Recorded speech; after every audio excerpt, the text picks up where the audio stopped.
Assalamualaikum warahmatullahi wabarakatuh. Pada pembahasan kali ini, saya akan menceritakan sebuah kisah tentang Syekh Abu Yazid Al-Bustami. Pada suatu ketika, Syekh Abu Yazid Al-Bustami bertanya kepada Allah, "Ya Allah, siapakah orang yang kelak akan menemaniku di surga?" Kemudian Allah menjawab mimpi Syekh Abu Yazid Al-Bustami itu lewat mimpinya. Allah menjelaskan bahwa orang itu berada di suatu tempat yang kebetulan sangat jauh ya tempatnya dari keberadaan Syekh Abu Yazid Al-Bustami.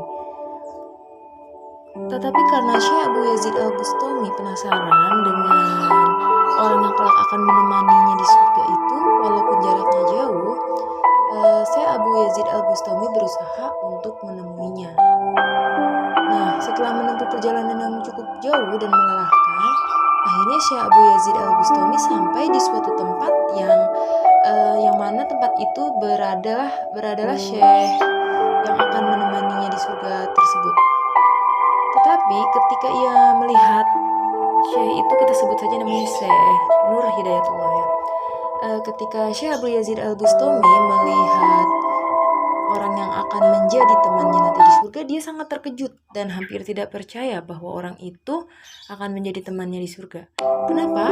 Karena Syekh Nur Hidayatullah itu yang akan menjadi temannya di surga, seperti yang dijelaskan dalam mimpinya, karena dia berada di tengah-tengah orang-orang yang sedang bermaksiat. Jadi dia berada di tengah-tengah orang yang sedang mabuk-mabukan, ada 40 orang di situ, dan dia sangat terlihat nyaman sekali berada di tempat itu.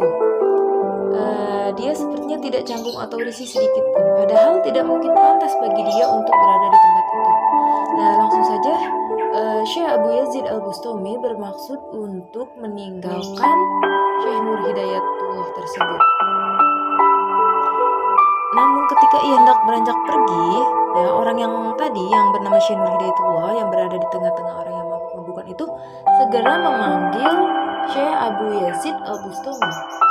"Hai Syekh, kenapa kamu pergi? Bukankah kamu akan menemuiku?" Nah, kemudian Syekh Abu Yazid Al-Bustami itu merasa sangat heran ya, kenapa orang itu bisa tahu bahwa Syekh Abu Yazid Al-Bustami bermaksud menemuinya. Padahal sama sekali Syekh Abu Yazid Al-Bustami belum menjelaskan maksud dan tujuannya untuk menemui orang tersebut. Nah, ketika dia masih bingung, kemudian Syekh yang berada di tengah orang yang mabuk-mabukan tadi menjelaskan, "Aku tahu karena Allah yang memberitahuku." Nah, jadi seperti itu. Jadi dia sudah tahu maksud kedatangan Syekh Abu Yazid Al-Bustami untuk menemuinya. "Bukankah kau ingin menemui seseorang yang akan menemanimu nanti di surga? Akulah orangnya." Nah, dia sudah tahu ternyata ya. Akhirnya Syekh Abu Yazid Al-Bustami itu mulai tertarik. Nah, kemudian akhirnya mereka berbincang, mereka ngobrol. "Bagaimana mungkin Syekh?" Nah, itu kata Syekh Abu Yazid Al-Bustami. "Bagaimana mungkin engkau akan menjadi temanku nanti di surga? Kalau keadaan kamu seperti ini, kamu berada di tempat yang sangat tidak pantas." Ya. Kenapa? Karena dia berada di tengah-tengah orang yang sedang bermabuk-mabukan. Itu tidak mungkin pantas. Kamu tidak pantas berada di tempat seperti ini.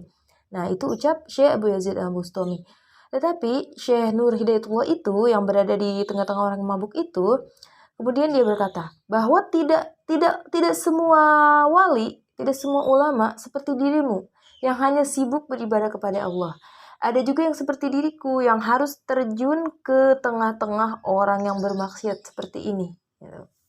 Jadi aku berusaha menyadarkan mereka agar mereka kembali ke jalan Allah, agar mereka bertobat dan meninggalkan kebiasaan buruk seperti itu. Nah, sebetulnya dulu di sini itu perkataan Syekh Nur Hidayat itu ya. Dulu di sini ada 80 orang yang mabuk-mabukan. Dan 40 orang telah berhasil aku sadarkan. Dan sekarang tersisa 40 orang dan ini adalah tugasmu untuk menyadarkan mereka. Semakin tertariklah Syekh Abu Yazid Al-Bustami dan akhirnya dia menyadarkanlah 40 orang yang mabuk-mabukan tersebut dan kemudian mereka berhasil bertaubat dan kelak menjadi teman Syekh Abu Yazid Al-Bustami di surga. Nah, demikian penjelasan kali ini. Terima kasih atas perhatiannya. Wassalamualaikum warahmatullahi wabarakatuh.